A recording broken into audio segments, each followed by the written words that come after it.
We're live from New Delhi. You're watching DD India News, India's voice to the world. I'm Lakshya coming up in the next hour. India's External Affairs Minister Jaishankar stresses on new international order. Addressing the second day of Raisina Dialogue, he said balances and shareholding of the world has changed. US President Trump said to hold talks with his Russian counterpart Putin over phone, says many elements of a peace agreement in Ukraine have been agreed. Peace in Gaza shattered as Israeli strikes kill more than 60, over 150 injured. Israel blames action on Hamas's refusal to release remaining hostages. Stranded NASA astronauts Badminton and Sunita Williams begin journey to Earth after 9 months in the ISS. And in sports, Swiss Open tournament to begin from today. Indian shuttler PV Sindhu, Lakshya hope to regain top form.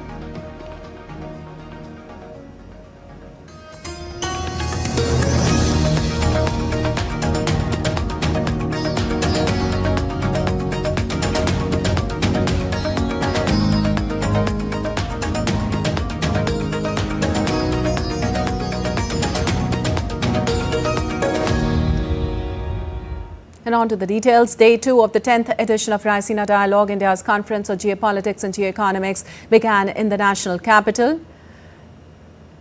And now we take you there at the Raisina Dialogue, where Dr. Jaishankar is speaking at the moment. In many ways, and as the biggest country in the world, I guess our successes or shortcomings will have an impact on everybody else, especially in the global south. On AI, I would of course consider it obviously a clear net plus. On Quad, look, the first diplomatic engagement of the incoming Trump administration on January 21 was Quad. So I think that tells you what they think of Quad and what all of us think of Quad. And on cyber, I would say the more digital we get, obviously the more important cyber gets. And like anything in life today, obviously it can be weaponized, and because it can be weaponized, it needs to be safeguarded. Thank you.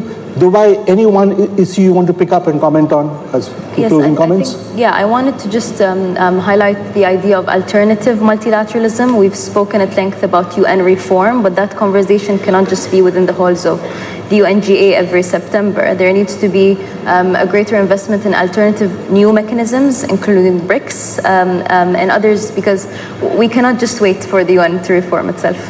Great. Jurai, do you want to respond to any of the questions? So about the AI, I think it is our responsibility as elected leaders to make sure that our society are resilient to external manipulation and interference. So that means, first of all, we need to make sure that our norms, laws, and procedures are up to date to the most recent technological advance and hybrid tactics. So we have to be ready for this and to prepare ourselves. Thank you. Dominic? Nothing. Carl, you have the last word. Just briefly on AI, I agree, net positive. But in this world of turmoil that we're living at the moment, we should recognize that there are 3 areas where we, irrespective of everything else, need to work together. One is global health, second is climate change, and the third is AI. We need guardrails. We need some principles that unites everyone. And we now have a process inside the UN. We have a G20 Hiroshima process. We have a series of AI security summits. We have a bilateral US-China dialogue, at least we had one. I don't know if it's still ongoing. And we need to bring all of this together at some point in time into some sort of guardrail framework that applies to all of us, in order to be able to use all of the net positive that's going to be there. Thank you. Thank you to our panelists. Thank you for the audience. I now hand you back to the organizers, who will take us into the rest of the program. Watching live from Raisina Dialogue when External Affairs Minister was addressing the dialogue. And now, in a short while from now, the visiting US Intelligence Chief Tulsi Gabbard will also deliver a keynote address at the 10th Raisina Dialogue in the national capital. And earlier on day one, External Affairs Minister Dr. S. Jaishankar met many of his counterparts on the sidelines of the Raisina Dialogue. He ended the day with holding a warm meeting with Bhutanese Foreign Minister T.N. Tangyal. Both the leaders reaffirmed commitment to further unique and long-standing ties.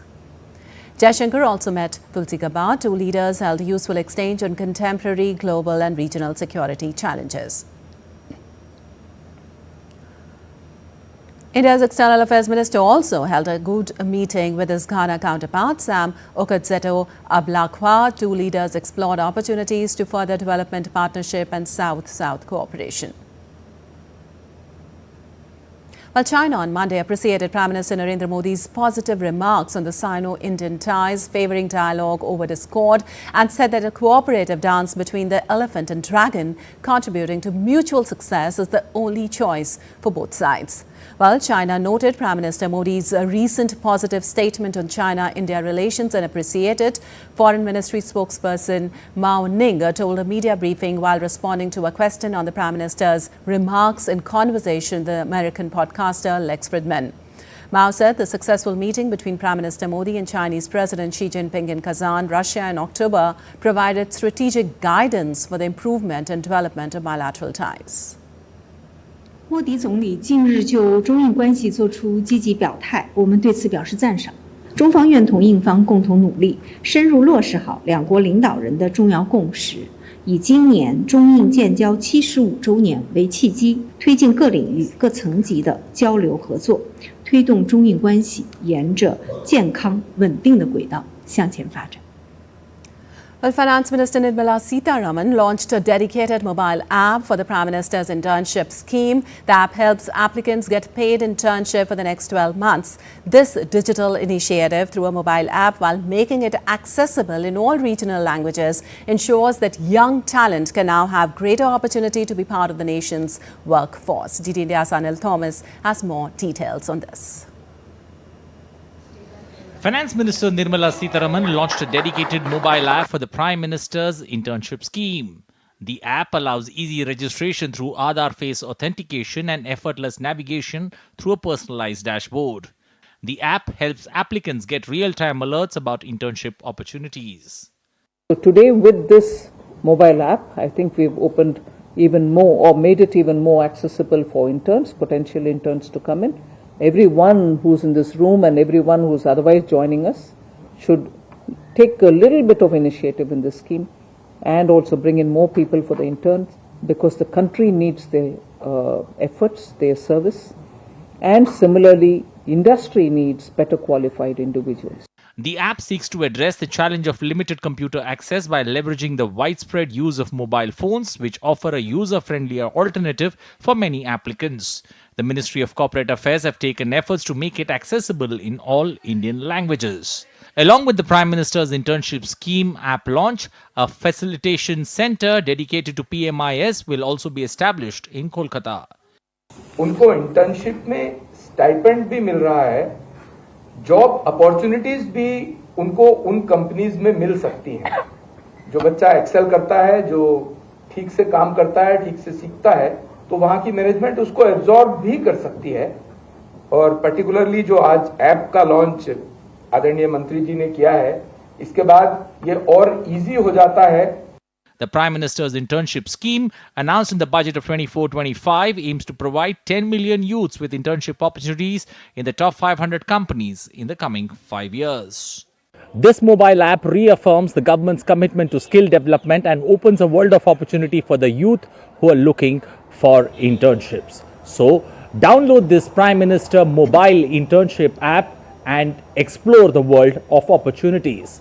With camera person Vicky, Anil Thomas, DD India, New Delhi. And now let's take a look at other stories making news today.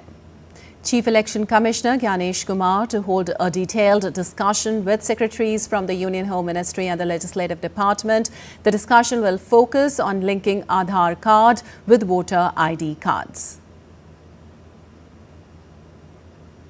Delhi Chief Minister Rekha Gupta engaged with chartered accountants to gather expert insights for the Delhi Budget 2025-26, aiming to make it transparent, balanced and beneficial for all citizens. In a post on X, Gupta stated important discussions were held with chartered accountants regarding the developed Delhi Budget 2025-26. Our goal is to ensure a strong economy, inclusive growth and more opportunities. Admiral Samuel J. Papero, commander of U.S. Indo-Pacific Command, called on General Anil Chauhan, India's Chief of Defence Staff. Discussions held on strengthening military-to-military cooperation and opportunities to foster collaboration in the Indo-Pacific. Both leaders reaffirmed commitment to addressing emerging security challenges and deepening strategic ties.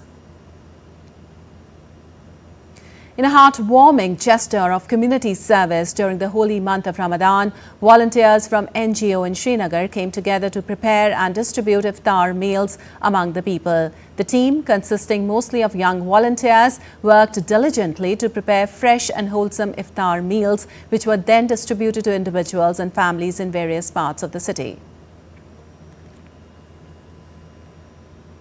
And still to come in DD India News Hour. EU conference pledges €6.3 billion for Syria's recovery. Pentagon threatens unrelenting strikes against Houthis. Rwanda cuts ties with Belgium, citing interference.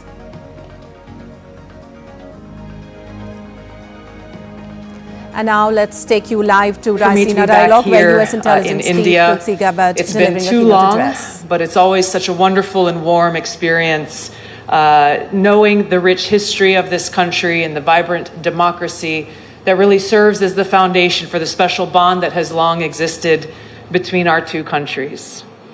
I wanted to start our conversation today by greeting you with aloha and namaste, because contrary to popular belief, these words are not just greetings. They actually both have very deep, spiritual, powerful meaning that for me personally have been at the core and heart of my life, and are what I hope will inspire meaningful dialogue and conversations here at Raisina. When we greet each other with aloha and namaste, what it really means is I'm coming to you and greeting you with respect. It is a recognition of the eternal divine spirit that exists within each of our hearts. And it's a reminder that we are all connected, that we are all children of God, regardless of our race or religion, ethnicity, politics, our background, where we come from, our status in society. By greeting us in this manner, we are opening the door to have a much more meaningful and deeper exchange that gets past the divisiveness and the partisanship that too often poisons the conversations that we have. It's a critical reminder that what we share in common is far more powerful than that which sets us apart. It's great to be back here in India, and I especially want to thank Prime Minister Modi for the invitation to come here to get together with new friends, to greet old friends here from across the Indo-Pacific region and from around the world. I leave right after our dialogue here to head back to Washington, D.C., but it's been a constructive few days where I've been engaging with our Indian counterparts, working to continue to build off of the momentum that was created by President Trump and Prime Minister Modi's joint statement issued in Washington, D.C. after their Oval Office meeting. The partnership between our two countries has been strong for decades, and under the leadership of two great leaders and true great friends, President Trump and Prime Minister Modi, and rooted in our shared values of peace and freedom, security and prosperity, I'm confident that this partnership and friendship between our two nations and our leaders will continue to grow and strengthen.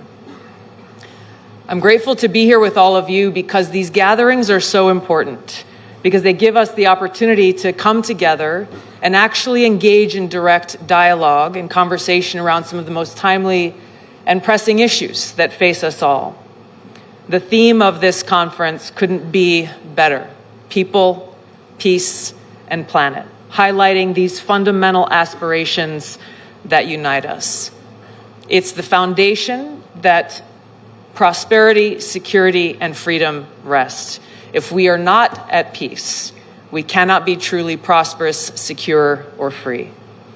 And so today, our actions, our dialogue, the reaffirmation of our commitments to these principles, to one another and our partnerships, and our shared vision for the future provide us with the opportunity to build more meaningful relationships and work together as we leave this conference towards the interests of the people, to protect our planet and to further the cause of peace. I'm a child of the Pacific. I was born and raised, first born in American Samoa, raised in Hawaii. I've spent a lot of time throughout my life traveling throughout the Indo-Pacific and working in many different countries. So I'm very familiar with the rich and beautiful cultures, the kindness and hospitality that I've experienced everywhere I've gone, and the rich history within each country that leads to a better understanding of the nuance and complexities that exist within these countries, but also within the relationships in the region. It's a vast and critical region that's not just a geographic space. It is the geopolitical center of gravity for the 21st century.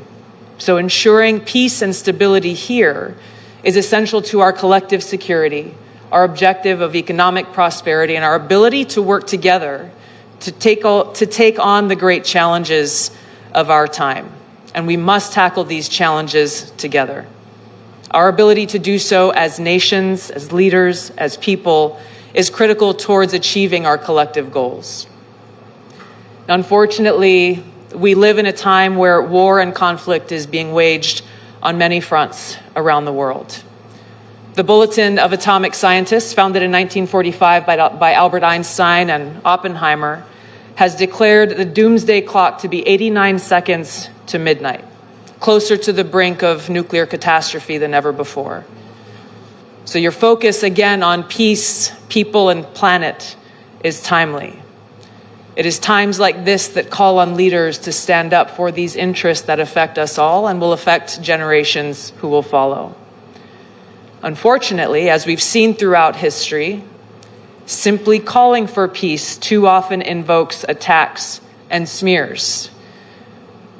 Perfect example is during President Trump's recent campaign for the presidency. He made it a pillar of his campaign to share his commitment to peace and to bring his leadership towards bringing about an end to the Russia-Ukraine war, to stop the killing, to prevent this risk of World War III and nuclear war. And for this commitment, he was attacked relentlessly, not only by his political opponents and legacy media in our own country, but even by those abroad. Despite these attacks and smear campaigns, the American people voted overwhelmingly for him to return to the White House and delivered a very clear message and mandate for peace, which he is carrying out as we gather here today. Now, these goals cannot be achieved by any one person or one nation alone. Our ability to make progress toward a peaceful, secure, free, and prosperous society must be done together, and it begins with us. Now, I want to share with you a few excerpts from one of the most powerful speeches that I've heard in my life that was delivered by President John F. Kennedy at American University in 1963 on this topic of peace. He said, quote, "First, we must examine our attitude toward peace itself. Too many of us think it is impossible. Too many think it is unreal. But that is a dangerous defeatist belief. It leads to the conclusion that war is inevitable, that mankind is doomed, that we are gripped by forces that we cannot control. We need not accept that view. Our problems are man-made, therefore they can be solved by man." President Kennedy goes on to say, "Man's reason and spirit have often solved the seemingly unsolvable, and we believe they can do it again." He says, "I'm not referring to the absolute infinite concept of peace and goodwill of which some fantasies and fanatics dream. Let us focus instead on a more practical and attainable peace, based on a series of concrete actions and effective agreements which are in the interest of all concerned. There is no single simple key to this peace. No grand or magic formula to be adopted by one or two powers. Genuine peace must be the product of many nations, the sum of many acts. It must be dynamic, not static, changing to meet the challenge of each new generation. With such a peace, there will still be quarrels and conflicting interests, as there are within families and nations. World peace, like community peace, does not require that each man love his neighbor. It requires only that they live together in mutual tolerance, submitting their disputes to a just and peaceful settlement. He closed by saying, "So let us persevere. Peace need not be impracticable, and war need not be inevitable. By defining our goal more clearly, by making it seem more manageable and less remote, we can help all people to see it, to draw hope from it, and to move irresistibly toward it." These powerful words were as powerful and true and relevant then in 1963 as they are today. In the United States, President Trump remains unwavering in his commitment to achieving peace through a strategy rooted in realism and pragmatism. Securing peace through strength, which he speaks of very often, requires strong leadership with a clear-eyed and realistic understanding of the global challenges that exist as well as the opportunities. It requires a commitment to fostering cultural and economic ties that reduce the likelihood of an escalation to conflict, and a dedication towards reinforcing our mutual interests.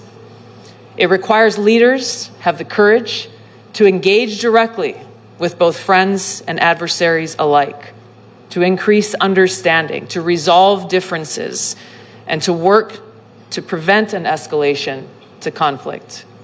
It requires leaders who are not afraid to speak an inconvenient or unpopular truth, and who ask the tough questions, who challenge the established view or, quote unquote, the way things have always been done, to spark what may be hard but necessary conversations about the realities we face and the best way forward to advance our mutual cause of peace, freedom, security, and prosperity. So just as President Trump is committed to America first, putting the safety, security, and freedom of the American people at the forefront of his policies and his decisions, Prime Minister Modi is committed to India first. Prime Minister Lakshya is committed to New Zealand first. This is the expectation of any leader's commitment to their people, to serve them, to put their interests at the forefront of their decisions. But this should not be misunderstood to mean that America first is America alone. The relationships that we build together are critical to advance our mutual interests. And it's why gatherings like this here at Raisina are so important, because it brings us together here, people from over 120 countries around the world, providing us a platform where heads of state, ministers, directors, leaders in business and nonprofits and strategic think tanks can actually come together in that spirit of aloha for robust dialogue and debate that will help us increase our understanding of one another. It is our shared values that will continue to shape the future of our partnerships and the world. And while we represent our own sovereign nations with unique perspectives and unique interests, by working together honestly, transparently, and strategically, we can ensure a more peaceful, free, secure, and prosperous future for our people and the world. Thank you so much. Aloha. Jai Shri Krishna. Namaste. Thank you. All right, you were watching live from the 10th Raisina Dialogue, where U.S. Intelligence Chief Tulsi Gabbard was delivering a keynote address. She said that it was great to be back here in India and meet everyone. She said it has been a constructive visit. She said that the partnership between the two countries continues to be strong and will continue to grow and strengthen. She said these gatherings were important as they address the pressing issues which face us all. Tulsi Gabbard also said that the commitment to build more meaningful relationships for the benefit of the people and protect the planet. Tulsi Gabbard said that ensuring peace and stability here was important to take on the challenges of our time and achieve our collective goals. She mentioned about the geopolitical situations right now, and the focus on people, peace and planet was very timely. She also said that the White House was all out for peace, and for that we should work together. She mentioned John F. Kennedy on peace, and he had said that our problems are man-made and therefore can be resolved. And she said that US President was unwavering on his commitment to peace. She also said that the relationships we build together are crucial to move forward in the world together and understanding of one another to ensure secure and prosperous future.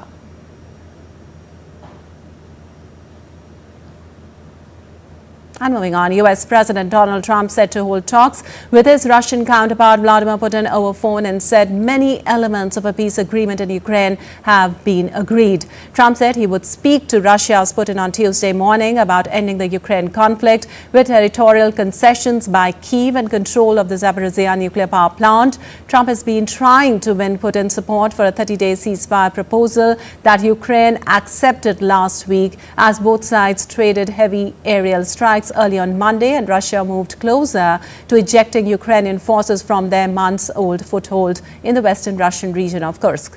Well, White House Press Secretary Karoline Leavitt told a regular briefing on Monday that Trump and Putin would discuss a power plant on the border of Russia and Ukraine.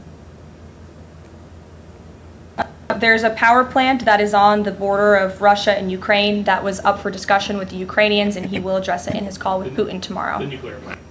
And Lebanese and Syrian defense officials have reached an agreement for a ceasefire to halt 2 days of clashes along the border. The Lebanese and Syrian defense ministries said in statements on Monday that 3 soldiers in Syria's new army and 7 Lebanese were killed in border clashes during the past 2 days. On the Lebanese side, 52 people were wounded, the health ministry said.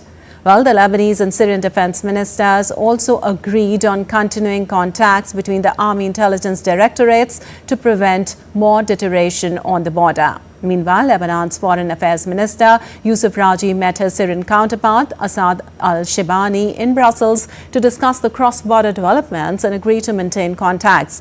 Late on Sunday, Syria's defense ministry accused Hezbollah of crossing into Syrian territory and kidnapping and killing the 3 members of Syria's new army. Hezbollah denied any involvement.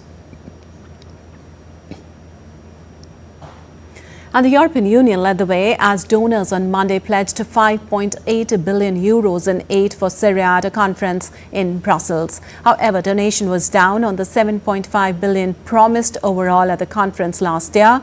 EU Commissioner for the Mediterranean, Dubravka Sulgica, said that his money should be used for early recovery for the benefit of all Syrian citizens. The conference, 9th Brussels conference, standing with Syria, meeting the needs for a successful transition, aimed at mobilizing international support for an inclusive, peaceful transition and generate pledges for humanitarian and non-humanitarian assistance.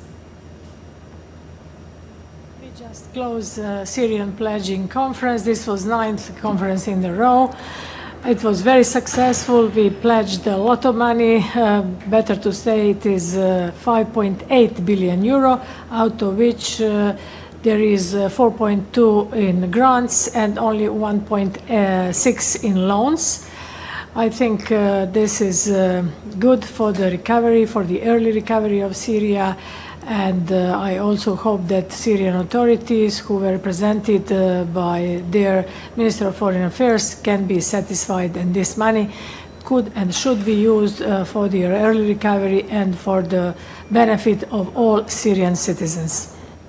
Well, Pentagon said on Monday that there have been dozens of military casualties so far in Yemen. U.S. Defense Department spokesman Sean Parnell says the U.S. military will carry out unrelenting strikes against Yemen's Iran-backed Houthi rebels until achieving its objective. Responding to the Houthi movement's threats to international shipping, the U.S. launched a new wave of airstrikes on Saturday.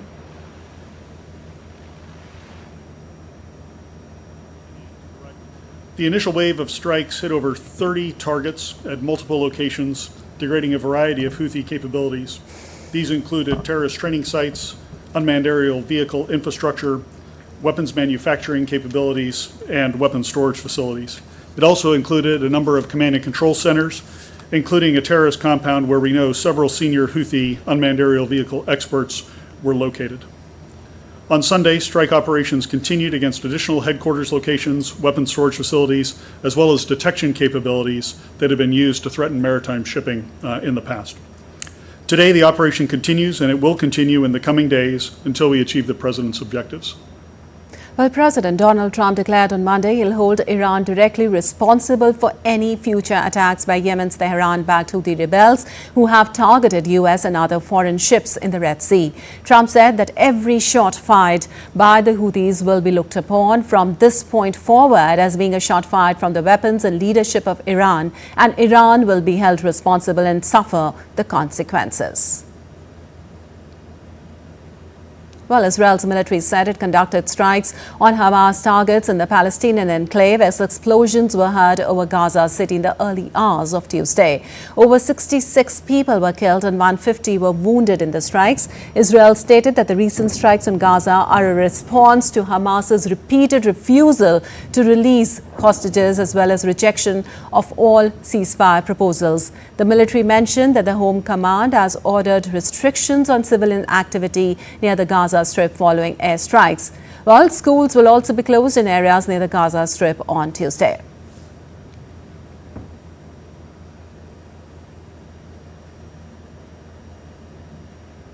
And time now for a short break. We'll be back in a while.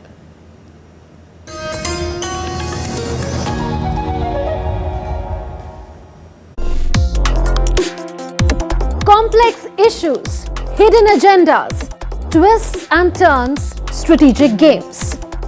We think all dots are linked. We just need to connect them. Join me every week as I connect the dots to unravel hidden designs in statecraft, mysteries, and decode issues that matter to you. Watch Connecting the Dots with me at these times on DD India.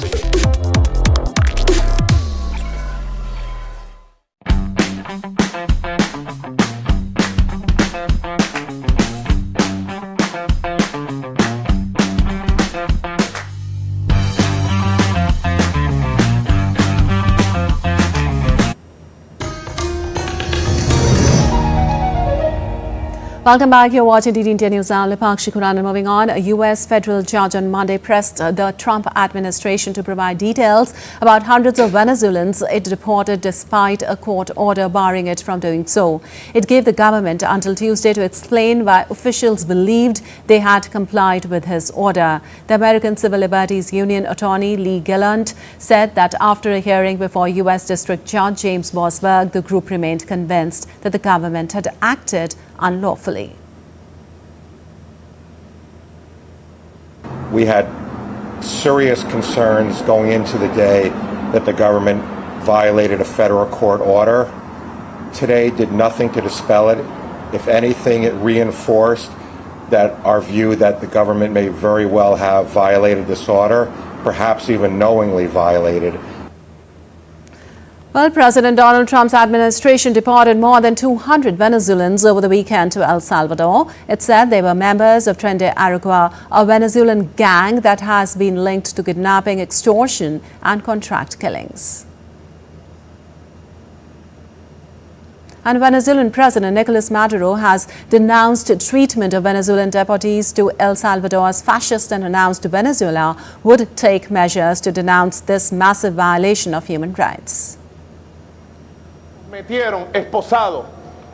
handcuffed them without telling them where they're going. And when they arrived in El Salvador, they got them off the hard way. They humiliate them by throwing them on the ground.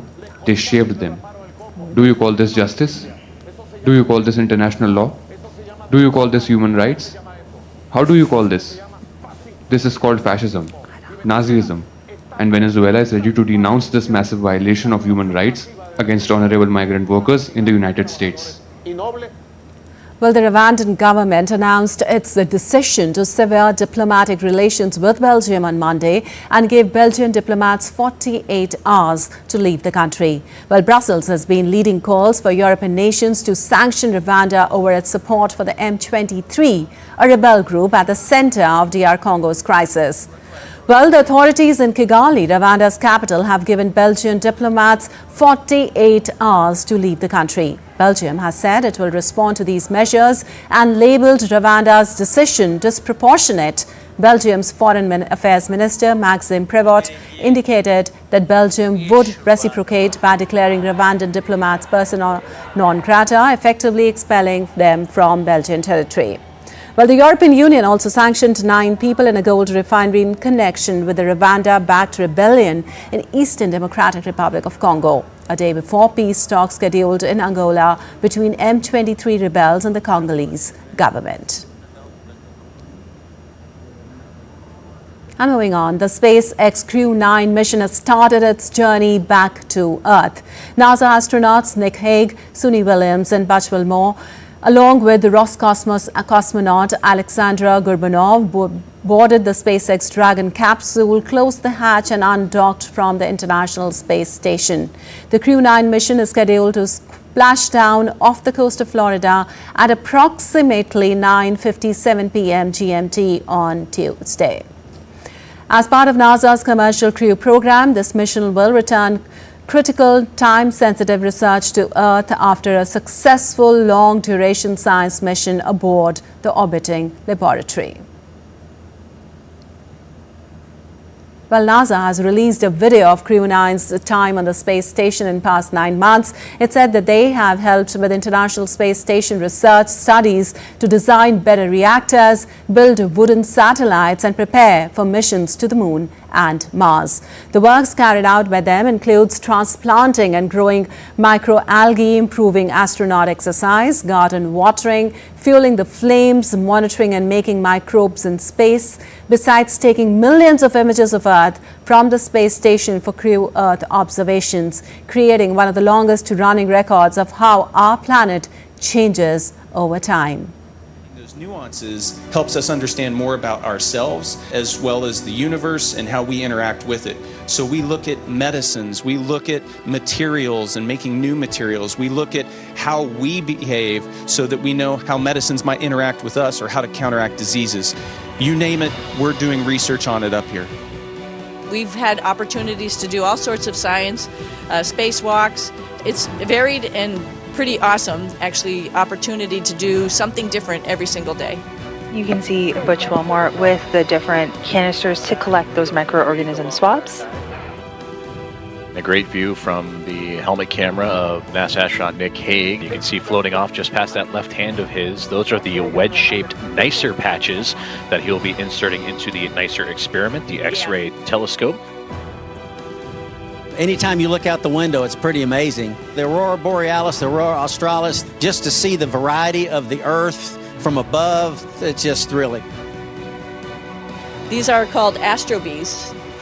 So they actually can come off the wall and fly around. Huge opportunities for people to test out guidance navigation control on a quote-unquote spacecraft in microgravity inside here. So we have companies, universities, students all flying these astrobees around at different times. Some of them are actually even grabbing onto other pieces that we might have floating around, and that might help us clean up space debris.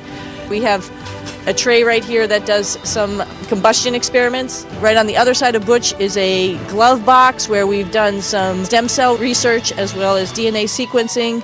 And there's an airlock where it can take payloads out of the space station, and those could be Earth observation satellites, they could be launchers of other microsatellites, they could be doing all sorts of amazing stuff. The mission of the space station, the scientific exploration, is something that we deeply believe in, and its ability to make a positive impact for all of humanity.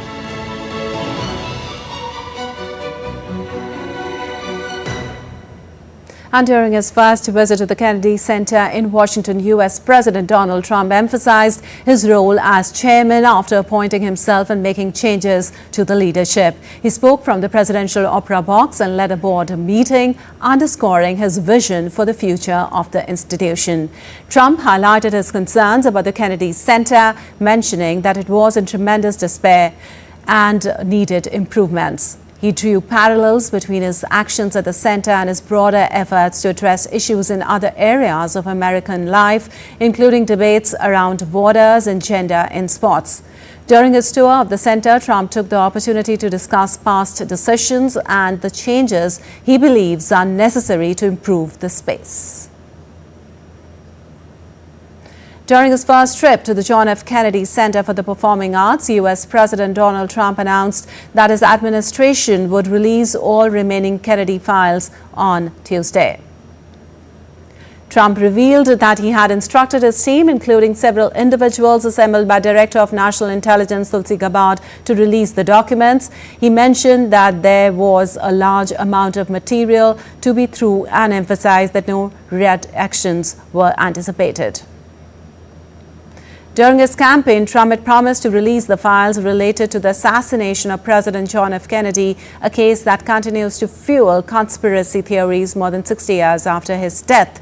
The 35th President of the United States was assassinated on November 22, 1963, during his official visit to Dallas, Texas. We are tomorrow announcing and giving all of the Kennedy files. So people have been waiting for decades for this, and I've instructed my people that are responsible, lots of different people, put together by Tulsi Gabbard, and that's going to be released tomorrow. We have a tremendous amount of paper. You've got a lot of reading. I don't believe we're going to redact anything. I said, just don't redact. You can't redact. But we're going to be releasing the JFK files. Well, U.S. President Donald Trump announced the immediate withdrawal of Secret Service protection for Hunter Biden and Ashley Biden, extending his ongoing campaign of political retribution towards former President Joe Biden's family. In a post on his Truth Social platform, Trump asserted that Hunter Biden's security detail is composed of as many as 18 people, as federal law grants Secret Service protection to former presidents and their spouses, but only to their children if they are under the age of 16. Hunter Biden has been a target of Republican ire for years, with the animosity intensifying after his father pardoned his gun and tax crime convictions shortly before leaving office in January. Trump's revocation of the security details is his latest act of apparent or explicit retribution against perceived enemies since returning to office in January. Well, British Prime Minister Keir Starmer met the visiting Canadian Prime Minister Mark Carney on Monday as both leaders looked forward to strengthening their ties. The leaders agreed that the UK-Canadian partnership is based on shared history and values, membership of the Commonwealth and a shared king, and they both looked forward to strengthening their ties. During the meeting, they also discussed a virtual meeting on Saturday chaired by Starmer to support Ukraine. Well, earlier, Carney met with Britain's King Charles III at Buckingham Palace. Britain is Carney's second leg of his first overseas trip after France in a bid to deepen relations with Canada's European allies amid US disputes. He was sworn in as Canadian Prime Minister on Friday. And 7 people, including 2 minors, were killed and 6 others wounded in an armed attack outside a brewery in Guanajuato's Salamanca in Mexico. Eyewitnesses report that armed assailants opened fire from a moving vehicle, targeting a group of young people who had gathered outside the establishment. Salamanca residents expressed grief over the incident and called for increased government intervention to prevent such tragedies. Well, regional media stated that residents claimed the victims were not connected to criminal groups. Authorities have launched an investigation, but no arrests have been made so far. And Mexican President Claudia Sheinbaum announced she will sign a decree to strengthen the Commission for Searching Missing Persons and send reforms to Congress following the discovery of a mass grave in Teotihuacan, Jalisco. The mass grave contained ashes, bones and clothing, and authorities are still investigating. The discovery sparked a nationwide protest and vigils demanding more action from the government. While Mexico has over 24,000 missing people, mostly due to drug cartel violence.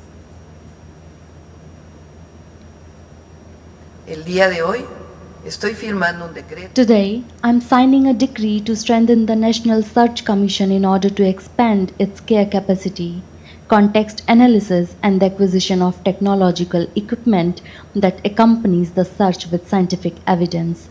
Second, next Thursday, I will be sending several reform initiatives to the Congress of the Union. In the framework of Mexican humanism, the attention to the victims of disappearance and other crimes, as well as their access to justice and well-being, requires our maximum attention. To achieve this, we are working in coordination with the three orders of government, which is fundamental to avoid impunity. Well, Peru on Monday declared a month-long state of emergency in the capital Lima to allow for the deployment of soldiers to help police crack down after a wave of killings linked to extortion. The move came after singer Paul Flores was shot dead on Sunday by hitmen who attacked a bus he was riding with bandmates as they left a concert outside Lima. The musicians had been threatened by a criminal gang who attempted to extort money from them. Under the state of emergency in effect for Lima and its port of Callao, the government can suspend civil liberties such as the right to assemble, and house searches can be carried out. Well, President Dina Boluarte declared after Flores' killing, "We will not allow one more death." She added she was seriously considering reinstating the death penalty for hitmen and extortionists. Well, the European Southern Observatory warned that the proposed INNA industrial project, a massive electrical production complex, could devastate astronomical observations at the Paranal Observatory in Chile. Well, the analysis revealed that light pollution from the project could increase by at least 35%, and air turbulence from wind turbines could degrade viewing conditions by up to 40%. The observatory also emphasized the importance of Chile's clear skies for groundbreaking astronomical research.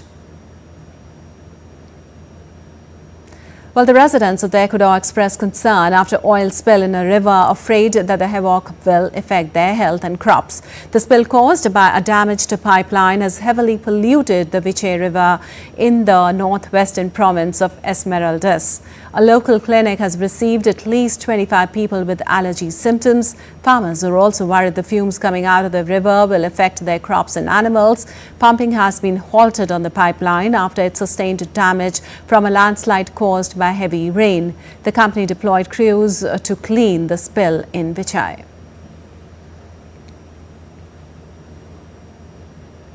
And time now for a short break. We'll be back in a while.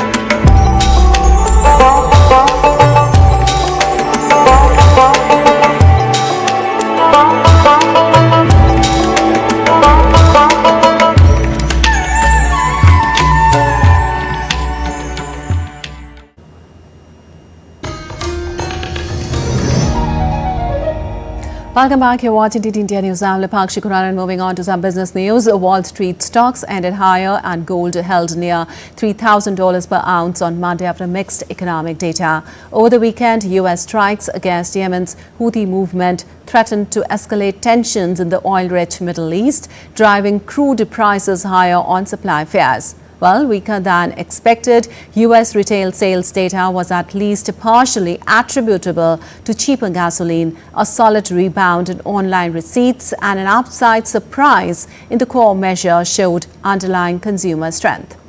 Well, the yield on benchmark US 10-year notes fell 1 basis points to 4.299% from 4.308% late on Friday. The 30-year bond yield fell 2.3 basis points to 4.5919% on Friday. Gold gained ground, hovering around the $3,000 level it breached for the first time last week as investors focused on this week's rate decision from the Federal Reserve. Well, with the anticipation of the threat of 200% import duties imposed by US President Donald Trump, several Flemish breweries rushing to ship stocks to the United States. This is the case for Heeg Brewery, which owns the famous Derelium Tremens brand. The brewery has decided to send 20 containers in the hope of stockpiling locally and avoiding tripling its cost, which pushed the company to halt its sales to the US. Several Flemish breweries are anticipating the threat of 200% import duties imposed by Trump by rushing to ship stocks to the United States. This is the case of Heeg Brewery, which owns the famous Derelium Tremens brand. The brewery has decided to send 20 containers in the hope of stockpiling locally and avoiding tripling its cost, which pushed the company to halt its sales to the US.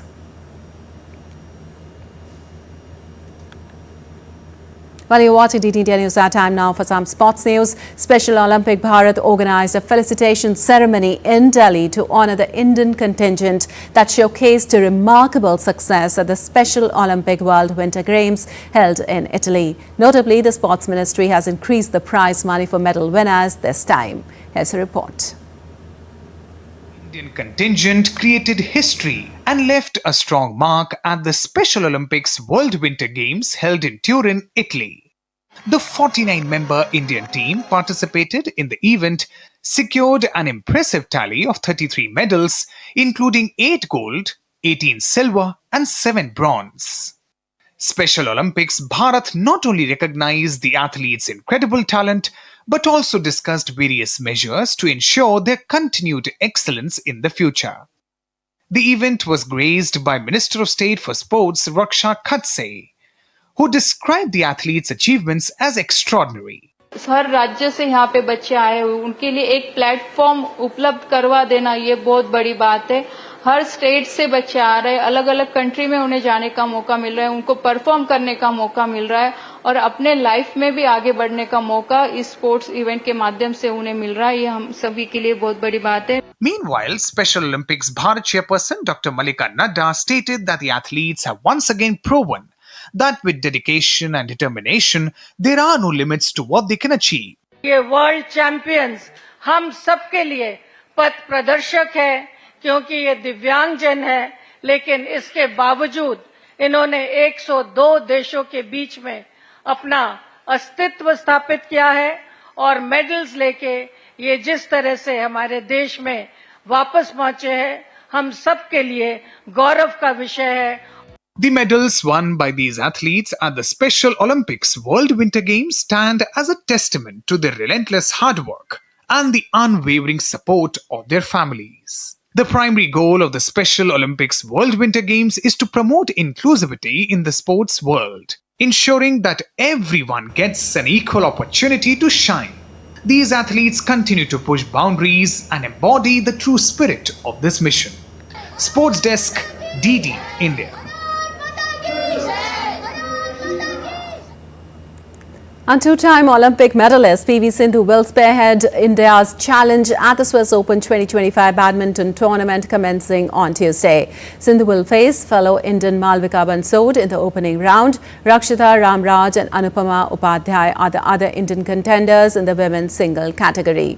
In men's singles draw, Lakshya Sen will lead the Indian contingent, which includes H.S. Pranoy, Kiran George and Priyanshu Rajawat. India has no representation in men's double category. However, in women doubles, world number 9 pair Trisa Jolly and Gayatri Gopichand are set to lead the charge. And chess grandmaster Magnus Carlsen has officially ruled out the possibility of a potential return to the World Chess Championship. Carlsen stated that he has nothing to prove and feels he is still better than the young generation of chess players.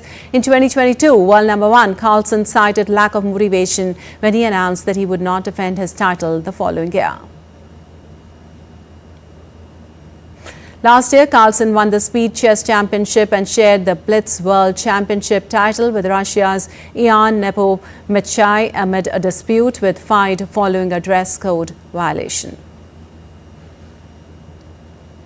And the Emmy Award-winning television host, writer, producer and comedian Conan O'Brien, who hosted the 97th Academy Awards earlier this month, will return to host next year's ceremony for a second consecutive time. The announcement was made by Academy CEO Bill Kramer and Academy President Janet Yang on Monday.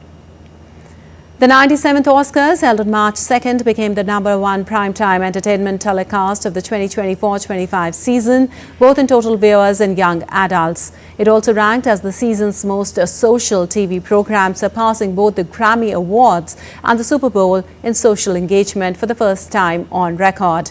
The 98th edition of the Oscars will take place on March 15th next year at the Dolby Theatre in Ovation, Hollywood. All right, that's all for this edition of DD India News Hour, but let us know your thoughts on the news of the day. For those on the go, you can get all the latest news and updates from India and across the world on the DD India mobile app. The app is available on both Android and iOS platforms. Scan the QR code on the screen to download now. Well, we'll be back with more news as it breaks here on DD India. I'm Lakshya from all of us here in Delhi. Thanks for watching DD India News Hour.